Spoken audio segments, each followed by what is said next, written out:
이번 승부식 29회차는 승무패 포함 PL 경기와 세리에 그리고 분데스 한 경기씩 가져왔습니다.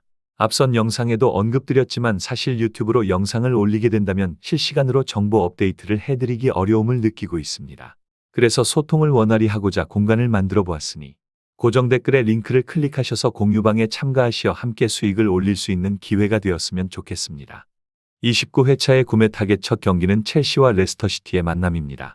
첼시는 유로파 로테이션을 돌리는 와중 팔머의 풀타임 기용과 함께 귀스토의 부상교체 아웃이 이번 경기 포인트입니다. 귀스토가 나오지 못할 수 있다는 점과 팔머의 벤치 출발 가능성을 염두해야 하는데 여전히 상대는 연패로 쓴웃음을 지을 수밖에 없는 반니스텔로이 감독의 레스터입니다. 첼시 원정은 첼시가 챔스권 진입을 위해 리그까지 최선을 다해야 하기에 결코 쉽지 않을 것 같습니다. 이 경기는 이미 승무패에서도 구매를 했지만 첼시의 일반 승리 이상을 노리게 되는 경기가 될 것 같습니다.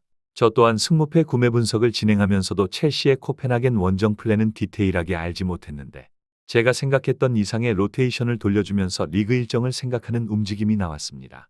귀스토가 부상으로 교체 아웃되면서 변수가 약간 생기기는 했으나 리스 제임스를 빠르게 빠주어 쿠쿠레야와 양측면 대응이 가능해지고 이번 경기에 다시 팔머와 은쿤쿠 그리고 산초와 네투까지 전방 자원은 여전히 풍부하다는 점에서 레스터의 수비는 계속 머리 아픈 승부가 이어질 것 같습니다.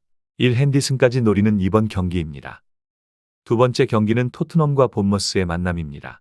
승무패에서도 승패 복수 구매를 가져갔던 양팀의 경기이고 토트넘은 지난 경기 로스터의 포로와 로메로 그리고 판더벤이 모두 합류했다는 것이 희망적입니다.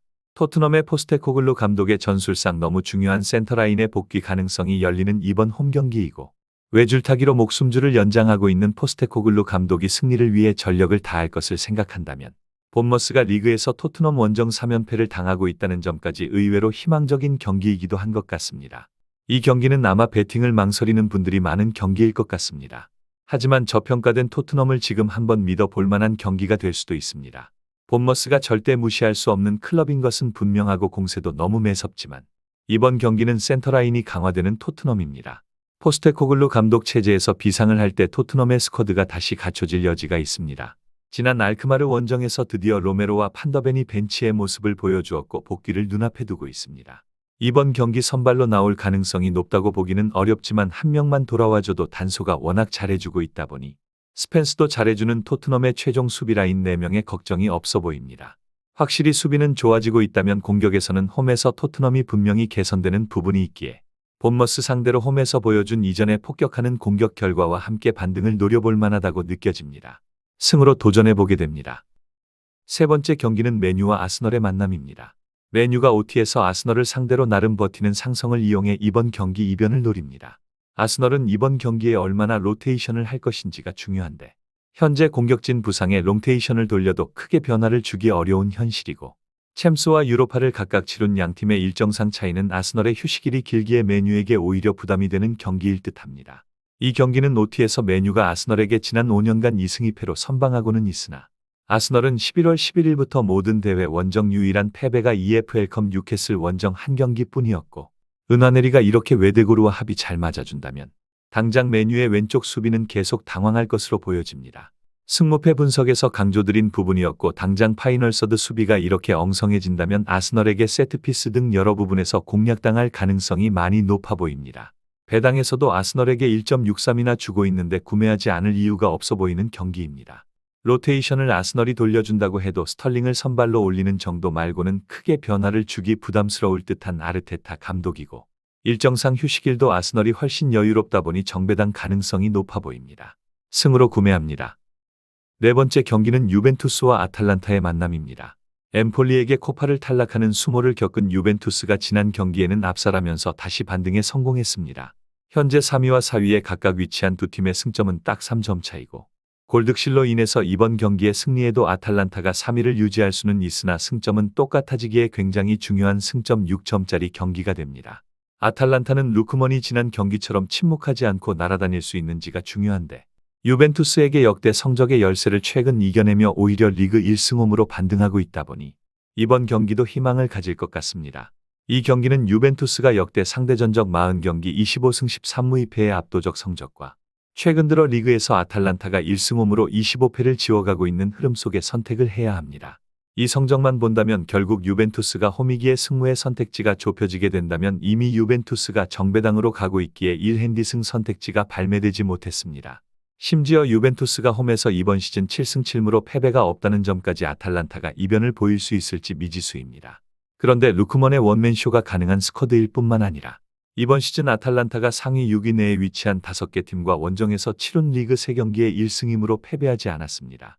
그런데 인테르와 라치오 그리고 나폴리에게도 홈에서 무실점을 기록하며 뚫리지 않은 유벤투스이고 이번 경기도 버틴다면 정말 아탈란타의 승리는 기대하기 어렵습니다. 1대0 내지 1대1 사이 선택지라면 언더가 최선일 수밖에 없습니다. 5번째 경기는 호펜하임과 하이덴하임의 만남입니다. 호펜하임은 오르반의 영입 이후 본격적인 활용이 시작되었고 교체로도 나와서 임팩트를 주었으나 이제는 홈에서 2번째로 풀타임 수준의 활약을 목표로 할 것 같습니다. 3경기 2승 1무로 반등해 이제 잔류에 거의 다 왔다고 봐야 하는 와중 만난 하이덴하임입니다. 하이덴하임은 오히려 지부지바체가 분데스 2부에서 날아다니던 기세를 이적 후 침묵으로 일관하고 있고 결국 공격 개선이 안 되면서 기존에 너무 좋지 못한 수비는 팀을 아직 강등권에 머물게 하고 있습니다. 이번 경기도 쉽지 않을 것 같습니다. 이 경기는 정말 똥대 설사라고 생각하실 분들도 있겠지만 분위기 자체가 다릅니다. 호펜하임에게 1.66이라는 배당이 어색하실 수도 있지만 홈 8경기 무승의 기세를 이제는 꺾어낼 수 있는 기회가 지금이라 봐야 합니다. 오르반의 영입 후 홈에서 풀타임 수준의 경기는 딱 한 번뿐이었는데 이제는 정말로 완전히 자리를 잡은 오르반이기에 풀타임을 뛴다면 수비가 치명적으로 약한 하이덴하임에게는 굉장히 어려운 경기가 될 수 있다고 보여집니다. 호펜하임도 홈에서 승리가 고프지만 하이덴하임도 원정 2무 8패로 승리하지 못하고 있다 보니 이번 경기에서 홈팀의 이점이 더욱 커지는 것도 무시할 수 없습니다. 또한 호펜하임은 최근 경기 당일 강등권에 떨어져 있는 클럽을 상대로 13경기에서 8승 5무로 홈에서 패배한 적이 없다는 점까지 이번 승부식 29회차에서 의외의 주력 경기가 될 수 있습니다. 승으로 구매합니다. 이렇게 분석대로 구매 시 16.2배가 나오는 베팅지가 됩니다. 하지만 끝까지 시청해 주시는 분들을 위해 말씀드리자면 주력 베팅 조합은 3경기 정도로 추리게 됩니다.